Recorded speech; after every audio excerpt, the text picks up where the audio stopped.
La Comisión Permanente de Energía y Petróleo de la Asamblea Nacional fue el escenario donde se presentó una denuncia de conflicto de intereses que amenaza a la soberanía venezolana sobre la estatal Citgo. El propósito de esto, como bien lo indicó, es el clima de este cuerpo, con la finalidad de poner una serie de argumentos que están debidamente documentados para que sean valorados en esta comisión de la Asamblea Nacional. Tienen que ver con PDVSA, tienen que ver con Citgo, tienen que ver con el manejo general del proceso de renegociación de deuda y de asunción de la manera como se ha asumido este trabajo en este tiempo. Como punto inicial, ciertamente es pertinente elevar ante el Consejo de Seguridad de las Naciones Unidas la sugerencia que se trae que sea a través de una comisión parlamentaria especial la implementación de un fondo para la recuperación de Venezuela con un mandato de protección de activos para los Estados miembros, es decir, para los Estados miembros de las Naciones Unidas. Como antecedente para eso se tiene la resolución 1483 de fecha 22 de mayo de 2003 para Irak. Acoto que todos los documentos los cuales voy a citar acá se los estoy haciendo llegar al correo que me fue indicado por la comisión. Igualmente, como punto previo, es la pertinencia del establecimiento de una comisión parlamentaria especial para el trámite ante el gobierno de los Estados Unidos de Norteamérica de una orden ejecutiva de protección. Como antecedente para la misma se tiene la resolución 1483 de fecha 22 de mayo de 2003 para Irak.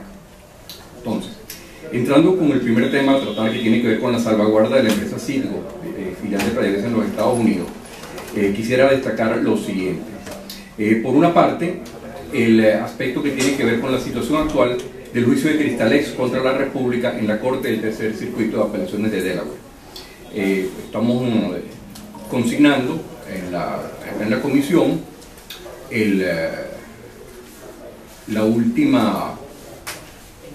la penúltima actuación que hubo en la misma, que tiene que ver con la ponencia de Cristalex, del demandante, contra la República en fecha 14 del mes de abril de 2019. La República se encuentra en una situación de vulnerabilidad en los alegatos que ahí se presentan. Al respecto, quisiera destacar que en la página número 24 del mismo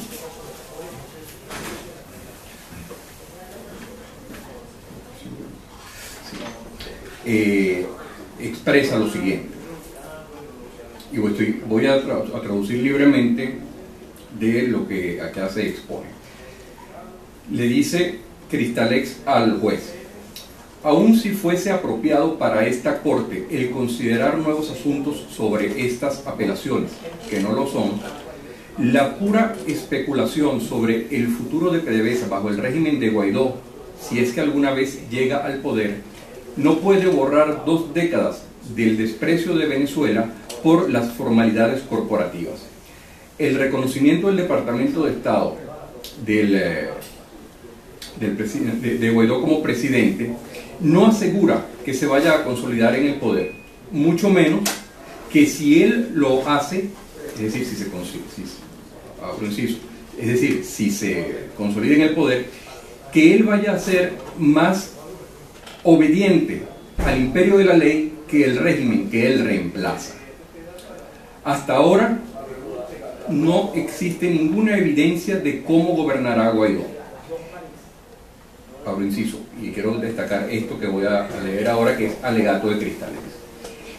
Y la única evidencia de cómo él tratará a PDVSA es el completo desprecio de la Asamblea Nacional liderada por Guaidó por las formalidades corporativas al hacer el nombramiento de las juntas directivas de las subsidiarias de PDVSA mediante acto legislativo, en lugar de dejar que esa decisión fuese tomada por la nueva junta de PDVSA nombrada en ese mismo acto. Difícilmente sea esto un símbolo de su independencia del control gubernamental. El caos que rodea a un posible cambio de régimen similarmente no es evidencia de que se vaya a restaurar el respeto a las leyes corporativas. Al contrario, el alegato de que el régimen de Maduro sigue dominando a PDVSA dentro de Venezuela solamente confirma que las posiciones sobre la teoría del alter ego establecidas por la Corte en su momento fueron correctas. Sin duda alguna,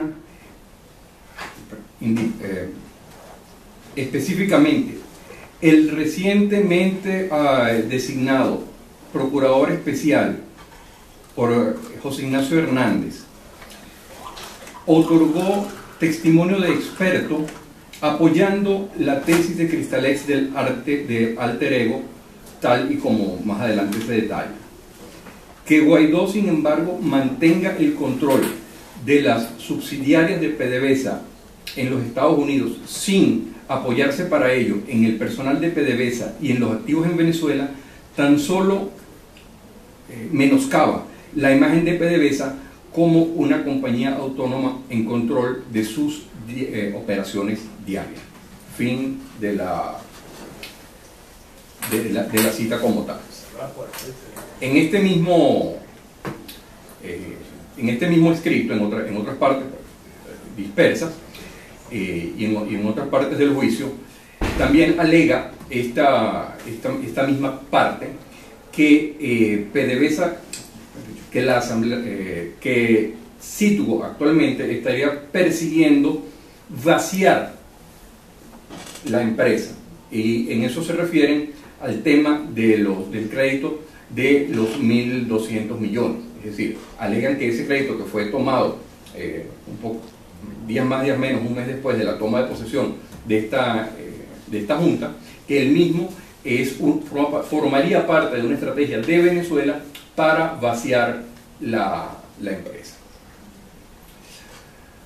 Entonces, con respecto a lo ya leído, pareciera pues que pudiesen existir conflictos de interés, una necesaria investigación y el analizar la actual estructura de cómo se está manejando este juicio en particular y juicios similares en los cuales la tesis del alter ego se está planteando para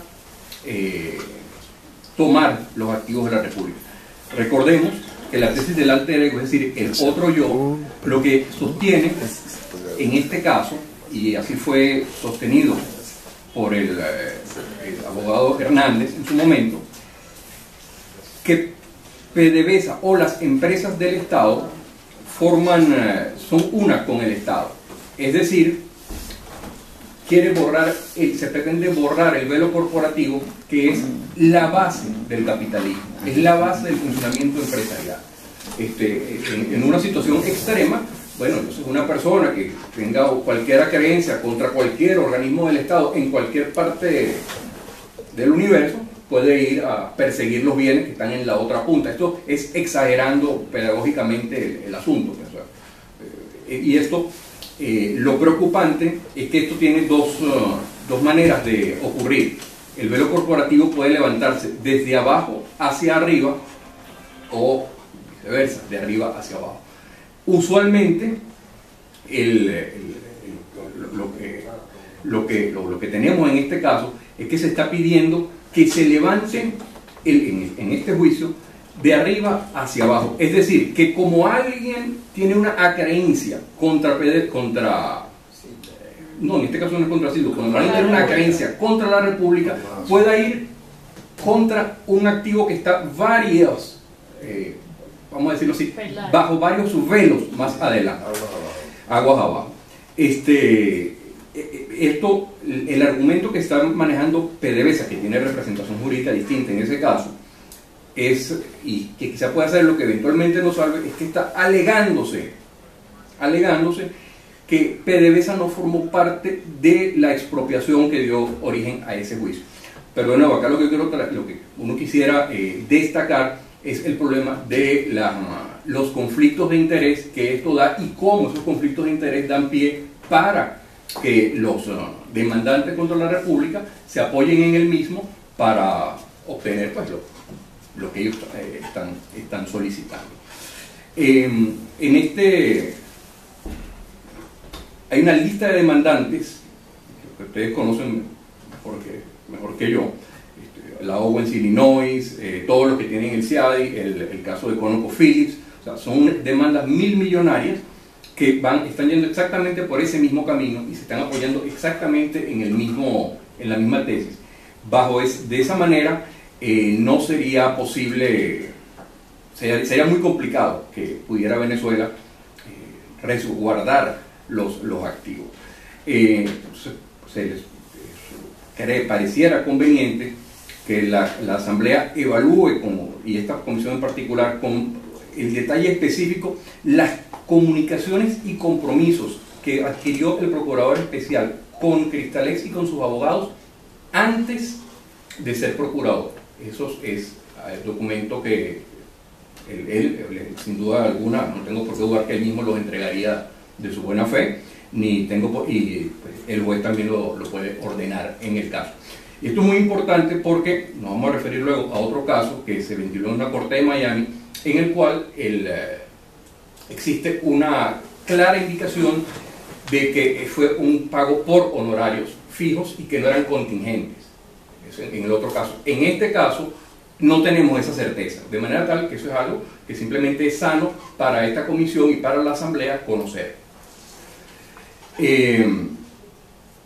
Pasando al caso del bono PDVSA 2020 como tal, el cual tendría como garantía hasta el 50.1% de las acciones que tiene PDV Holdings sobre Citgo. Quisiera destacar lo siguiente. Primero, la ilegalidad del bono por su carácter de contrato de interés nacional y el requisito constitucional indispensable de aprobación de la Asamblea Nacional para tales contratos de interés nacional. Se ha dicho, y algunas personas han dicho, que la Asamblea Nacional en su momento censuró, dijo, llamó la atención. Eso en buena medida poco importa, vamos a decirlo así. Lo concreto es que la Asamblea Nacional no lo aprobó. Es decir, la ley no dice que la Asamblea Nacional no se queje, no, la ley dice y la Constitución establece que la Asamblea Nacional apruebe. De manera tal que la ilegalidad de ese bono es incontrovertible, y dentro de las sugerencias o los comentarios y de las cosas que uno pudiera esperar de la Asamblea Nacional, o que la misma considere y que considere esta comisión, está la ratificación de la nulidad de tal contrato de prenda. Es decir, que la Asamblea Nacional ratifique en Cámara que ese contrato es inconstitucional. En este caso, quiero llamar la atención sobre algo. Hoy un juicio que radicado y ya cerrado, ya con sentencia firme, en la ciudad de Miami, sobre el cual acá es el juicio de PDVSA US Litigation Trust contra Lukoil Pan Americas, etc. Eso está en la Corte Sur del Distrito de la Florida. Acá está un reporte al cual voy a hacer referencia, que es el reporte para ese juicio, que es distinto al anterior, al de Cristalex, también del mismo abogado, entonces abogado, hoy procurador, José Ignacio Hernández, en el cual, y esto es muy importante, este es un juicio que tiene que ver con derechos litigiosos, fundamentalmente. Ustedes lo conocen mejor que yo porque la Asamblea Nacional de manera expresa indicó la inconstitucionalidad y la ilegalidad de tal contrato de cesión en una sesión hace ya bastantes meses atrás. En este juicio, el de PDVSA US Litigation Trust contra Lukoil Pan Americas y otros, el abogado José Ignacio Hernández, en su carácter de experto, defendió, y se le dio la razón en el mismo, el criterio de contrato de interés nacional para soportar la ilegalidad de un supuesto contrato de cesión de derechos litigiosos a terceros de parte de la República, por cuanto el mismo fue declarado inconstitucional por parte de la Asamblea Nacional.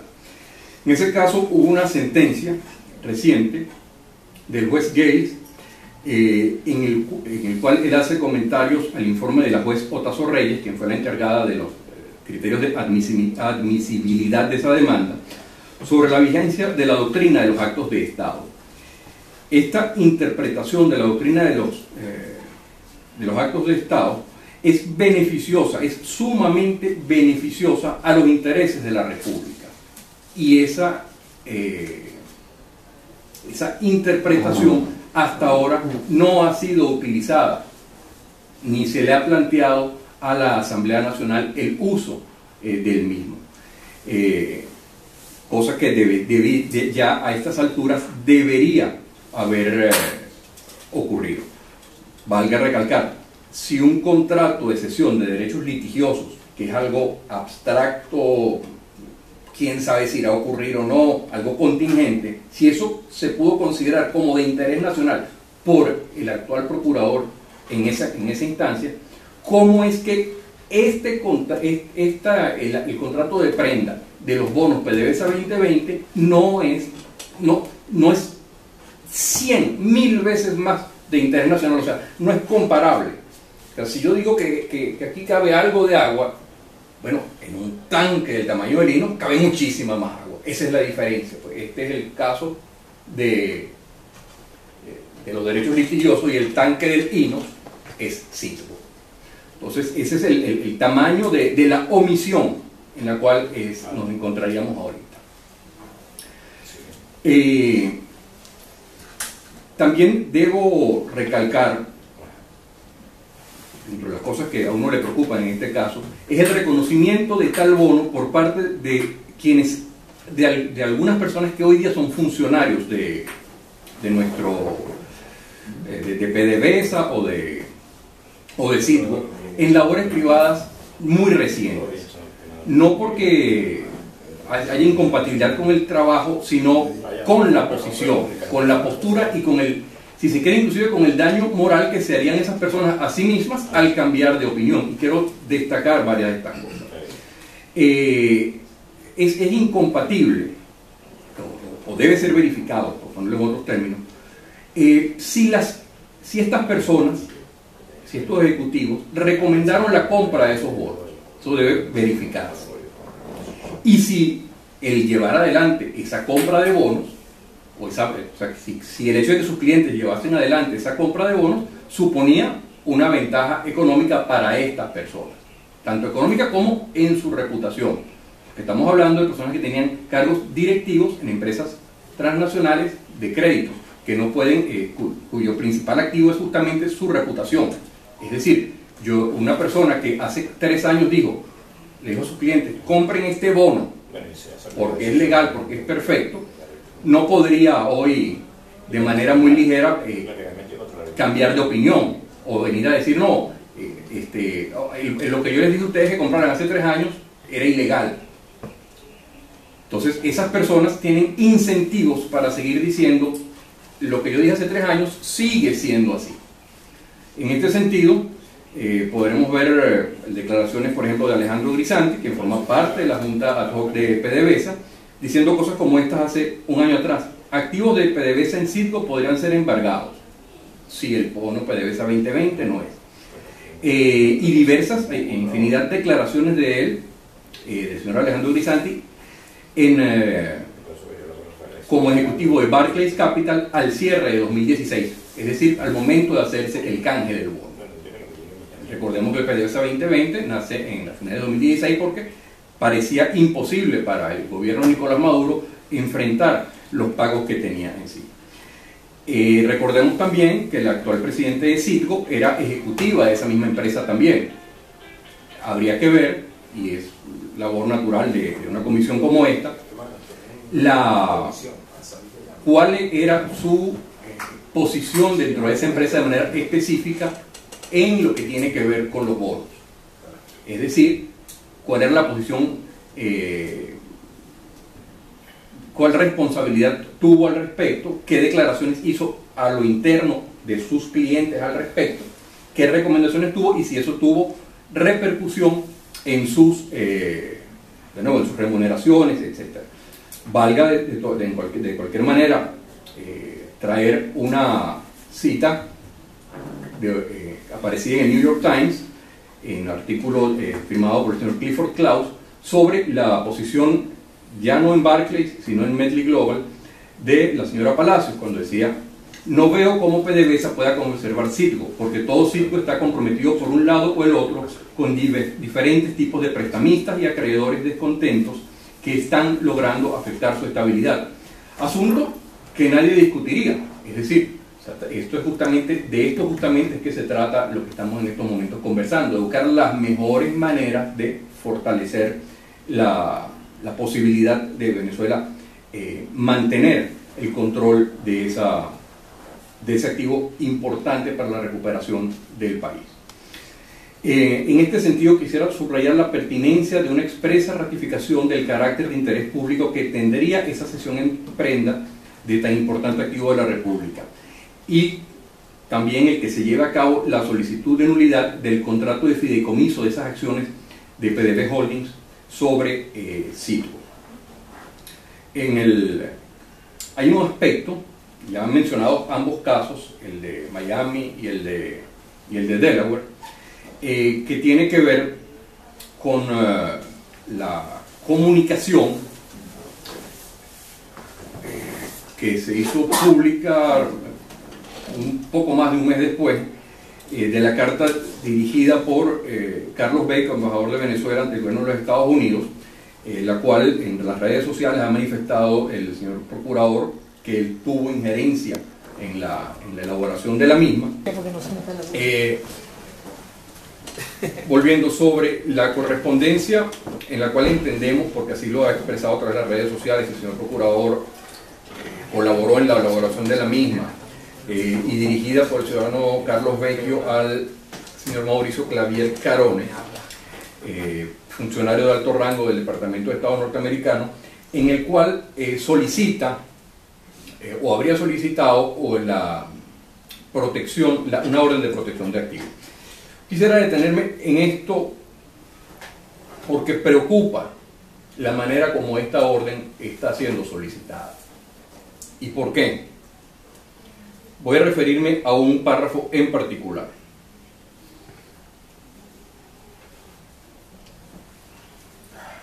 No sé qué creo que un párrafo. Okay.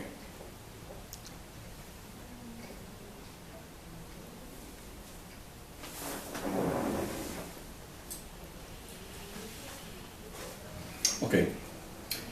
La emisión de tal orden ejecutiva permitiría no solo a la administración Guaidó el enfocarse en una transición política pacífica, resolviendo la compleja emergencia humanitaria, arrancando como se arranca un carro, auxiliando la recuperación económica del país y la rehabilitación de sus instituciones gubernamentales. Pero acá viene, dentro de este mismo párrafo, una frase que es sumamente importante considerar. Pero también preservaría a los ya escasos activos del gobierno de Guaidó al evitar el empleo de los mismos en esfuerzos, en acciones litigiosas, costosas y que consuman tiempo en las cortes de los Estados Unidos. Eso es la opinión de algunos abogados y de quienes se pueden poner a ver esto. Tiene una serie de violaciones constitucionales sobre la soberanía. ¿Por qué? El deber del procurador es tomar todas las acciones necesarias para la preservación patrimonial del Estado. Todas las acciones necesarias. Es decir, no puede el procurador decidir, ni tampoco tercero alguno, decidir el no actuar en función de la defensa del patrimonio del Estado. Está fuera de sus competencias, es una extralimitación de sus competencias. Encima de esto, se le está entregando esa competencia de salvaguarda no a una Corte de Justicia, lo cual permite nuestra Constitución. Es decir, la Constitución permite que asuntos de Venezuela sean tratados en otras jurisdicciones, mas la Constitución prohíbe taxativamente que asuntos de Venezuela sean decididos por poderes ejecutivos de otros países. En este caso, se le está diciendo al gobierno norteamericano que nosotros estamos cediendo el esfuerzo litigioso, cediendo los derechos de litigio en favor de su intervención como protector de estos activos. Eso no puede hacerlo ningún funcionario del Estado, ni siquiera la propia Asamblea Nacional podría hacerlo de esa manera. O sea, ni puede renunciar, porque más adelante, si lo podemos ver, lo merece todo. ¿Podría leer otra vez ¿Cómo no? Con mucho gusto. el contexto? Sí, voy a leerla completa o al menos hasta ahí y luego. Señor Mauricio Claver Carone, respetuosamente me diría usted y le agradezco por su tiempo y esfuerzos para ayudarnos a recuperar la democracia en Venezuela. A la luz de su reconocimiento de la administración del presidente Guaidó el 23 de enero de 2019 y dado su apoyo continuado para la recuperación de los activos de Venezuela ubicados en los Estados Unidos, respetuosamente sugerimos que el gobierno de los Estados Unidos considere la emisión de una orden ejecutiva para proteger esos activos de cualquier juicio legal o embargo. La emisión de tal orden ejecutiva no solamente permitiría al gobierno de Guaidó el enfocarse en una transición política pacífica, resolviendo así la emergencia humanitaria compleja y haciendo un auxilio de la recuperación económica del país, así como la rehabilitación de sus instituciones gubernamentales, sino que también preservaría a los ya escasos activos del gobierno de Guaidó al evitar el uso de los mismos en costosas, largas y exigentes en tiempo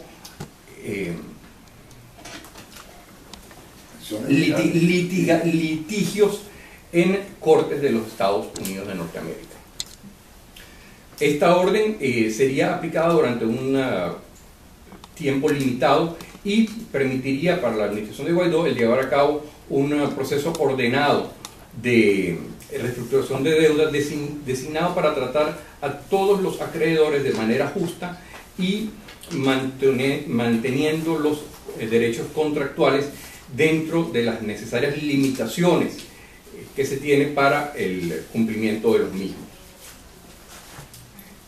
Últimamente, la orden ejecutiva sugerida serviría para el propósito de asegurar la protección de los activos de Citgo, los cuales son claves para nuestro país y cuya pérdida podría perturbar la transición democrática en Venezuela.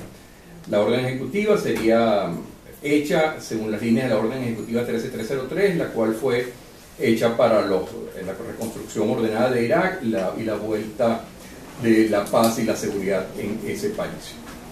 En ese sentido, el alivio que proporcionaría tal orden que estamos solicitando para Venezuela se limitaría a los embargos, prendas y similares y a otros procesos contra los activos de Venezuela, incluyendo sus divisiones políticas, sus agencias gubernamentales,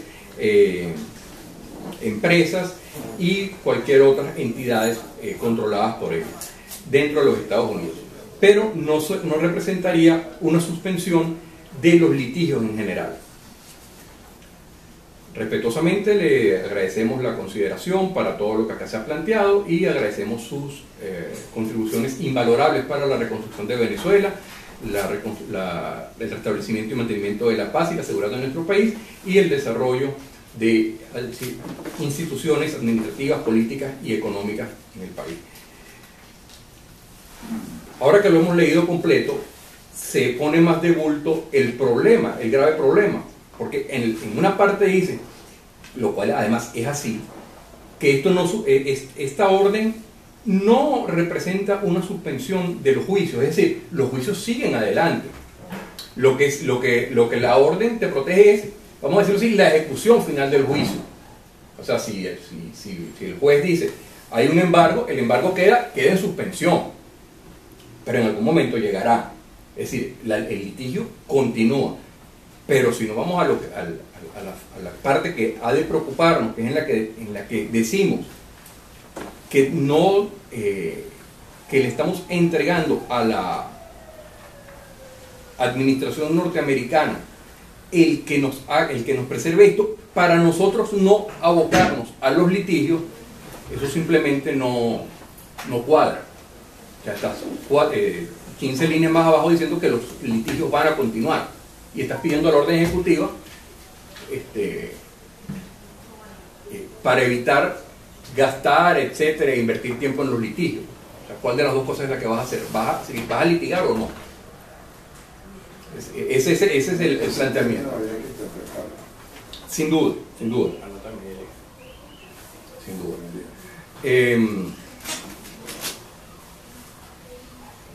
Ok, entonces ahí el planteamiento es que quizá esta comisión pueda valorar, según le parezca, si aquí existe una violación por disposición expresa e inconsulta de los derechos de litigio, o sea, el derecho a litigar que tiene nuestro país. Y en esto habría que analizar si se está violando lo dispuesto en el Estatuto de la Transición respecto a las competencias del procurador. Recordemos, como lo dijimos anteriormente, la obligatoriedad de la Procuraduría de tomar todas las acciones necesarias para salvaguardar los intereses de la República, especialmente sus intereses patrimoniales.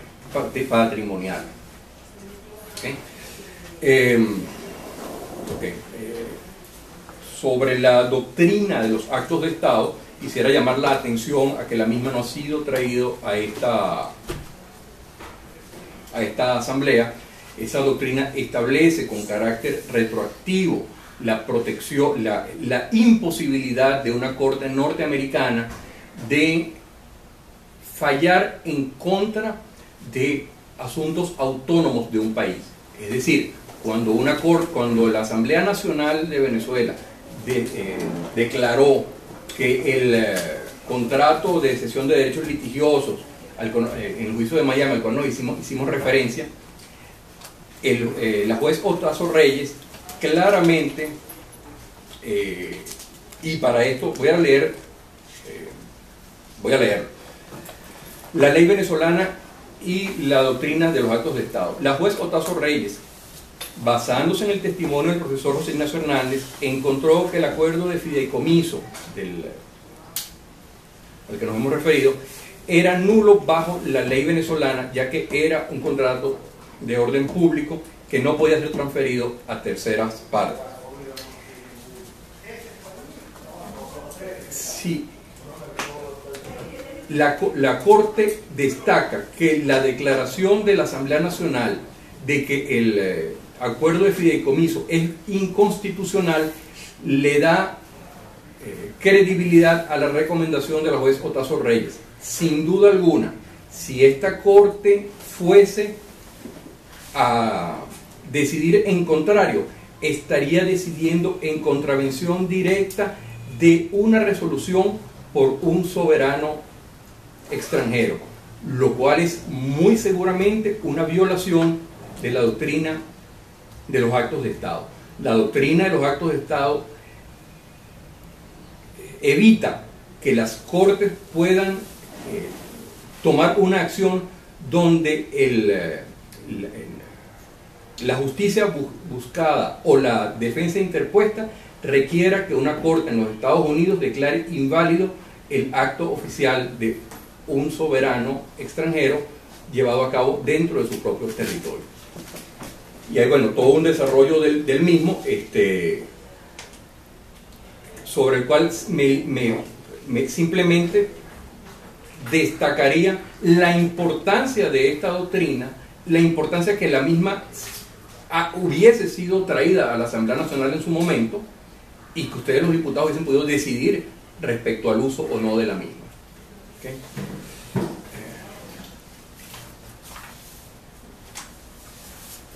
Ok. También quisiera referirme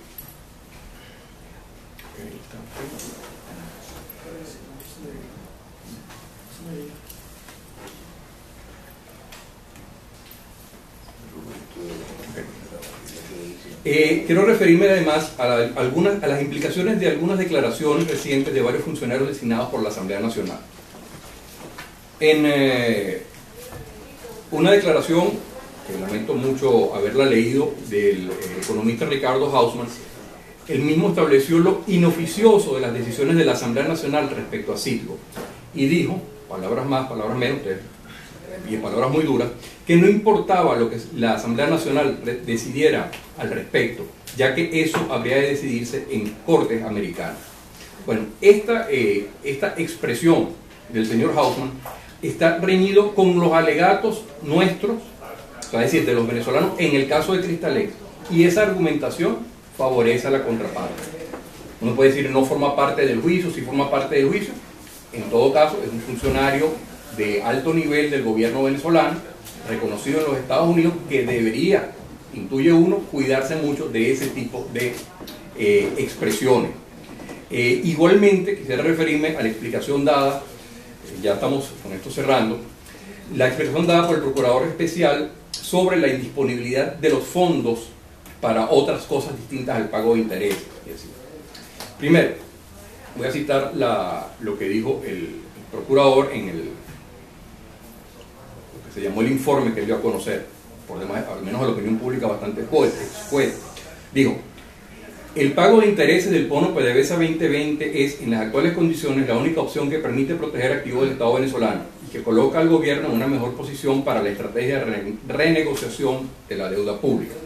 Esta puede ser una posición personal de él, es a la Asamblea Nacional a quien corresponde hacer esa calificación de si debo hacer esto o lo otro. Y aquí hay un asunto. Sobre lo que se ha hecho más hincapié es sobre lo automático del proceso de pérdida de sitio. Algo así como que no se pagó hoy y la gente simplemente va y dice: entrégueme las acciones y salgo y las remato. Esa es de manera ligera como se ha descrito el procedimiento. Bueno, lo primero es que si tenemos un mínimo de consideración sobre la posibilidad de que ese contrato sea ilegal, no digamos que, no pido que se me dé la razón, pero que no se me niegue del todo. Bueno, mira, vamos a analizar. Con ese poquito, bastaba para ir a la corte correspondiente en Nueva York a pedir la nulidad de ese contrato de fideicomiso, y eso, consulta que todo abogado nos dirá, eso ya paralizaría, por la legitimidad del planteamiento, la posibilidad de un proceso inmediato de ejecución. De manera tal que decir que eso estaba listo, que si no se pagaba, si no se salía corriendo a pagar, eso se perdía, dista mucho de lo que es la opinión de infinidad de abogados litigantes que dicen: una vez que eso entra en ese proceso, no es mañana que se va a poder llevar esa ejecución. Luego,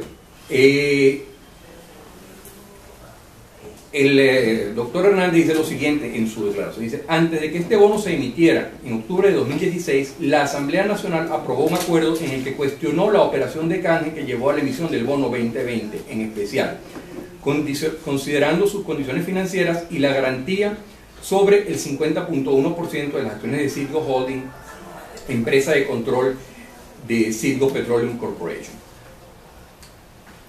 Repetimos lo que dijimos hace rato: el bono es ilegal porque requiere la aprobación.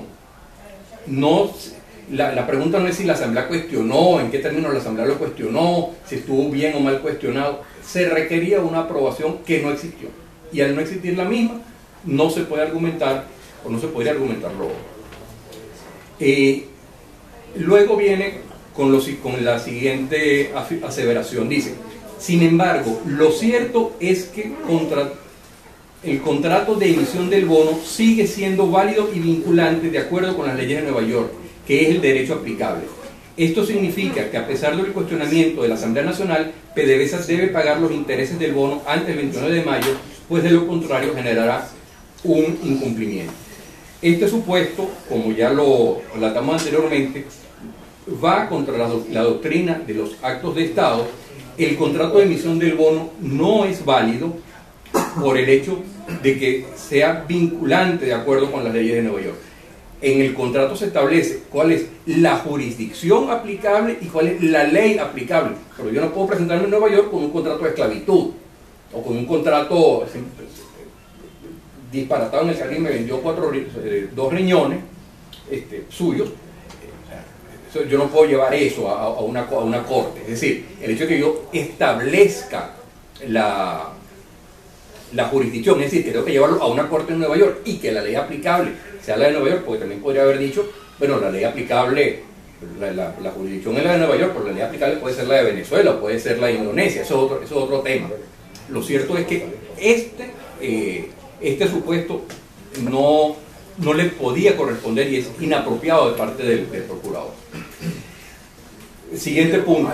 Sí, ya estamos terminando. Dos preguntas, ciudadano presidente. Ok. El siguiente punto es que no se han tomado las acciones necesarias para solicitar la nulidad del fideicomiso. Es decir, del fideicomiso en el cual se colocaron en prenda esas acciones. Eso debe ser solicitado, debe ser demandado, tomándose antes los pasos previos que sean pertinentes, como entre ellos la ratificación de la inconstitucionalidad de ese bono. Porque el bono es inconstitucional, aunque no sea, o sea, la constitucionalidad del mismo no viene porque lo diga o no la Asamblea. La Asamblea va a ratificar algo que por su mera existencia, por su mera pretendida existencia, ya era inconstitucional. Hay que tener también en cuenta de que seguimos en el mismo riesgo de perder Citgo ante la lluvia de demandas que tenemos en fila.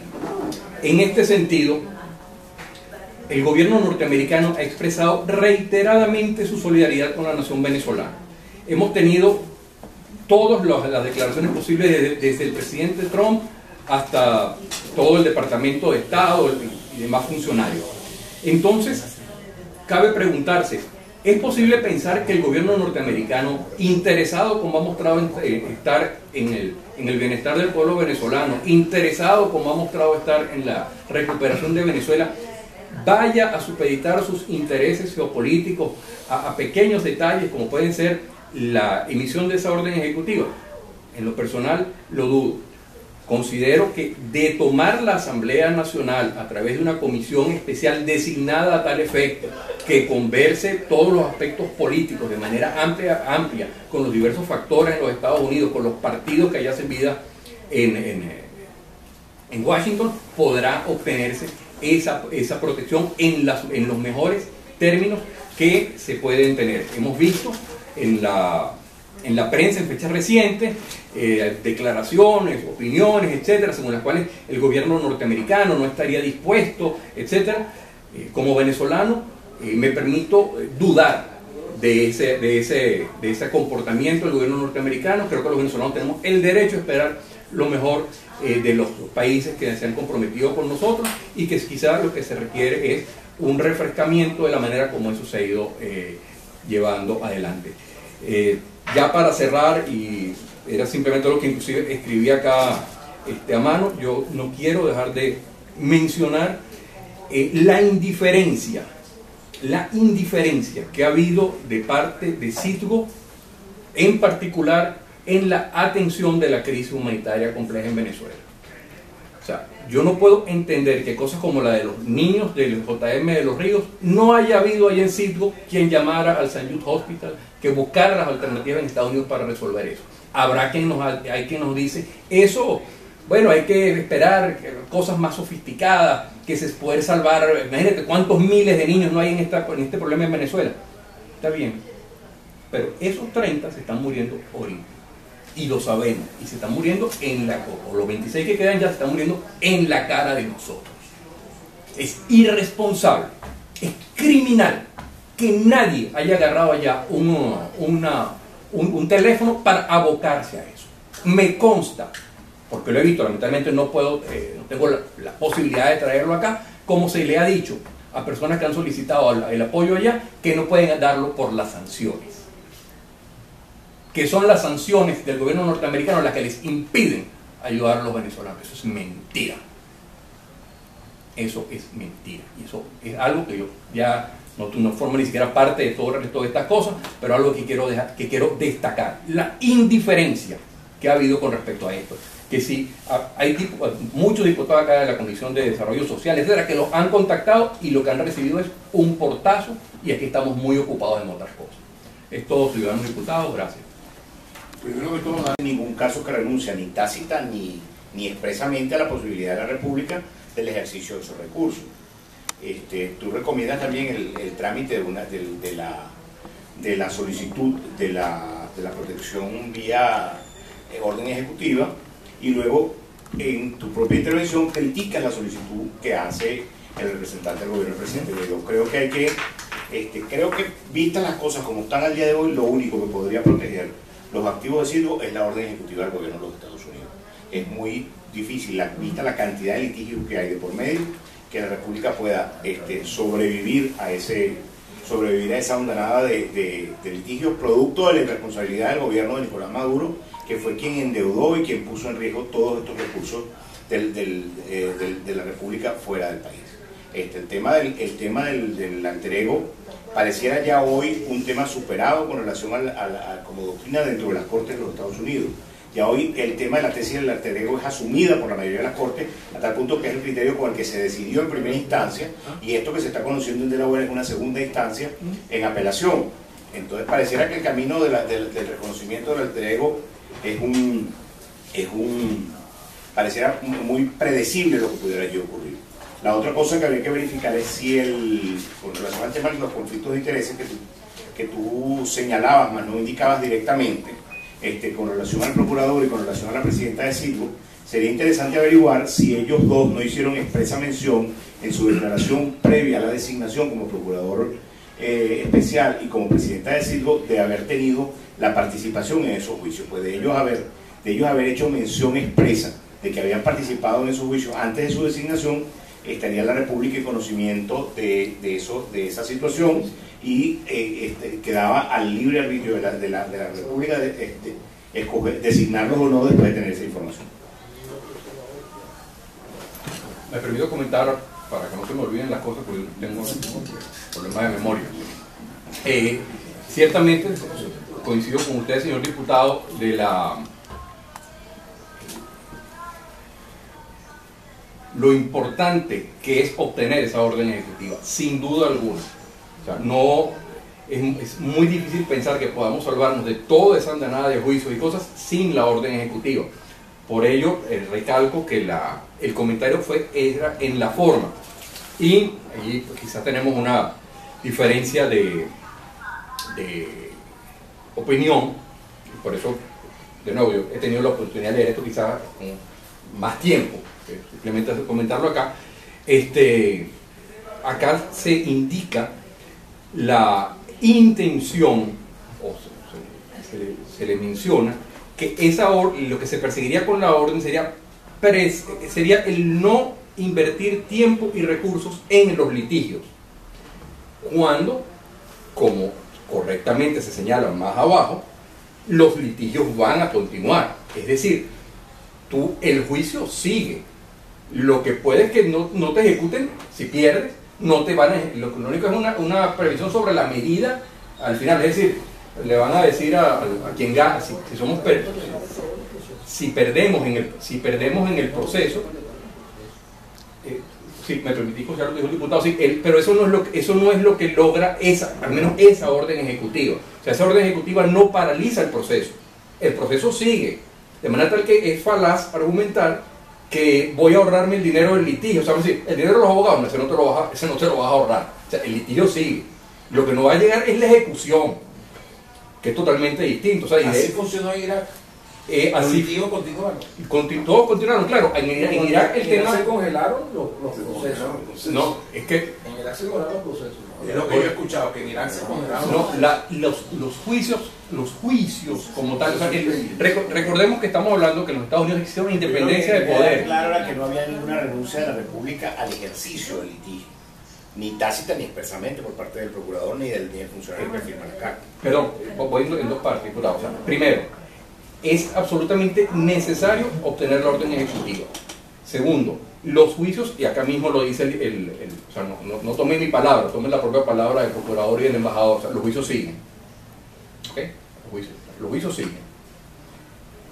Arriba dijiste, me voy a ahorrar la plata del juicio, o el tiempo del juicio, o el esfuerzo del juicio. Bueno, no, o sea, esas dos cosas no, o es lo uno o es lo otro. O sea, pero si estoy diciendo que el juicio sigue, no puede ser. A ver, para que él hable, para ir cerrando, porque sí. Necesito una reunión a las 2:30, son las 1.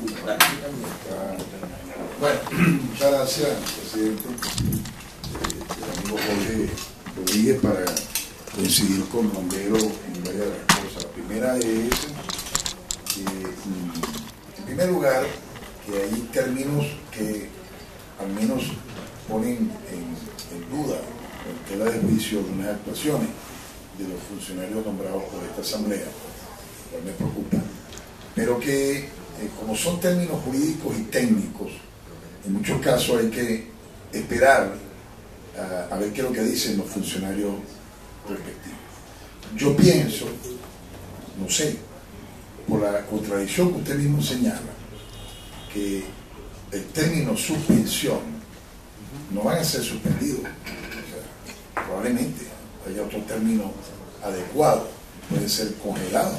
O sea, yo la verdad como ingeniero y menos jurista en términos de la justicia norteamericana, no estaría seguro de la terminología ni los alcances de una orden ejecutiva que entiendo paraliza las acciones. No las suspende, o sea, no las anula, se quedan en suspensión, o sea, se quedan en letargo, hasta que, pero por otro lado, la orden ejecutiva también pone en ventaja al demandado, puesto que puede durar 10 años esa orden ejecutiva, 15 años, 20. Cualquier orden ejecutiva te pone en posición de ventaja ante un juicio, ante la posibilidad de otro juicio, etcétera, etcétera, etcétera. Hay un ejecutivo que puede durar 10 años, 15 años. Alguien prefiere negociar que esperar 10 años, o 5 años, o 7 o 8. A mí me gustaría, en todo caso, escuchar la opinión de los funcionarios. Por supuesto que debemos averiguar los detalles o algunas de las cosas que usted ha dicho aquí, pero en principio tampoco podemos, o puedo yo al menos, ¿no? Yo me considero en facultades de poder otorgarle la razón, sino más bien ratificar nuestra confianza en los funcionarios que hemos nombrado. Desde luego que me mueve la idea de que las cosas se aclaren lo suficientemente y le doy las gracias porque estas son cosas que no sabíamos y que de pronto nos ilustran para tomar decisiones, para revisar, etcétera, etcétera, etcétera. Pero en principio yo me inclino a ratificar la confianza en los funcionarios que hemos nombrado y por supuesto la revisión técnica de los términos por usted utilizados. El diputado, diputado Jorge Millán. Rápidamente, el mismo orden de ideas de los diputados Bombero y Stefanelli, agradecido por la información. Creo que lo que nos queda a nosotros es procesarlo, porque no somos expertos jurídicos del sistema judicial americano. Habría que ver las consecuencias y revisar la estrategia. Y por otra parte, yo sí dejo muy claro que la participación en las decisiones de esta comisión con respecto a los temas que atañen a la República y a los funcionarios que ha citado el señor Rodríguez, nunca hemos tenido conocimiento de conflicto de competencia ni de participación en juicio. Yo particularmente lo dejo muy claro y pido que incluso quede en acta. El pasado 29 de julio, un tribunal de Estados Unidos falló a favor de la minera canadiense Crystalex por un monto multimillonario. Si el Estado venezolano no cancela el monto, el tribunal rematará el 50,1% de las acciones de la petrolera Citgo. El día 29 de julio de 2019, la Corte Tercera de Apelaciones de Delaware ha sentenciado en contra de la República de Venezuela. La Corte de Apelaciones de Delaware ha sentenciado en contra de PDVSA. La Corte de Apelaciones de Delaware ha establecido que la empresa canadiense Crystalex se le debe pagar la cantidad de 1.200 millones de dólares más intereses. Todo esto por encima de los 1.400 millones de dólares, y que de no efectuarse ese pago de manera inmediata, se procederá al remate del 50.1% de las acciones de la empresa petrolera Citgo en los Estados Unidos. Que los intereses de Citgo están bien amenazados en los actuales momentos, y yo creo entonces que corresponde a la Comisión de Contraloría de la Asamblea Nacional abrir una investigación en doble dirección. En primer lugar, lo que en nombre de la República está haciendo el gobierno nacional, el que ejerce la presidencia de la República en los actuales momentos, y por otro lado, los alcances de la decisión que ha tomado la Asamblea en cuanto a la directiva A2, que fue hecha bajo el principio, bajo la motivación que es para asegurar el patrimonio de la nación. La Asamblea Nacional debe debatir el tema, levantar un informe y construir una estrategia para preservar todos los activos que el régimen de Nicolás Maduro o con anterioridad Chávez los pusieron en peligro con acciones ilegales que por la vía de la justicia internacional ponen en peligro nuestros bienes. Como venezolanos obviamente estamos obligados a tratar de salvar esos bienes, a tratar de impedir que Venezuela pierda esos bienes por la irresponsabilidad de unos gobernantes. Y la Asamblea Nacional está obligada entonces a revisar esa situación. En el caso, buscar una estrategia que nos permita preservar los bienes. En el caso del procurador, si este procurador actuó como abogado de Crystalex, hoy debe inhibirse por razones éticas y por razones legales a no participar de ese proceso y darle paso a que otro funcionario pueda trabajar en función de los intereses patrimoniales de Venezuela, sin que esto afecte en modo alguno la estrategia final, que es preservar. Nosotros tenemos que defender lo que es nuestro, porque estos son problemas heredados de la usurpación que no ha sabido defender las cosas que son de Venezuela. Como Citgo la quisieron expoliar, utilizaron precisamente colaterales de inversionistas de otras partes del mundo, en este caso de Rusia. Pues obviamente la legislación norteamericana, pues eso tiene restricciones, no puede haber un inversionista extranjero en una empresa que es considerada americana, porque eso afecta la seguridad o es un tema de seguridad del Estado.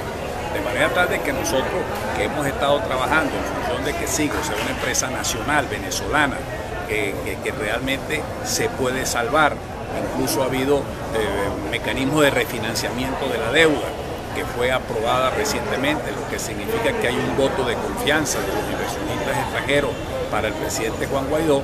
Ahora surge esta demanda que seguramente pues tendrá todo un proceso de apelaciones que irá a llegar a la Corte Suprema de Justicia de los Estados Unidos. Es decir, ahí en ese caso concreto el presidente Guaidó pues tendrá que adentrarse más en el problema. Las actuaciones del procurador en este caso fueron prácticamente nulas, porque era un juicio realmente adelantado. Ya todos los pasos del juicio se habían dado. Sencillamente se interpusieron algunas oposiciones, etcétera, etcétera, se pidieron prórroga, pero los lapsos para promover las pruebas, para promover los descargos, etcétera, etcétera, se habían vencido. Yo ratifico nuestra confianza en José Ignacio Nacho, para los amigos, Hernández, que es un excelente joven abogado de la República, de los mejores que he conocido. ¿Se va a apelar esta decisión de la Corte? Todas estas decisiones son en la medida que sean apelables, se apelarán. Lo que no estoy seguro si es una decisión firme en este momento. Sí, no podría asegurártelo, pero de haber apelación, con toda seguridad la haremos.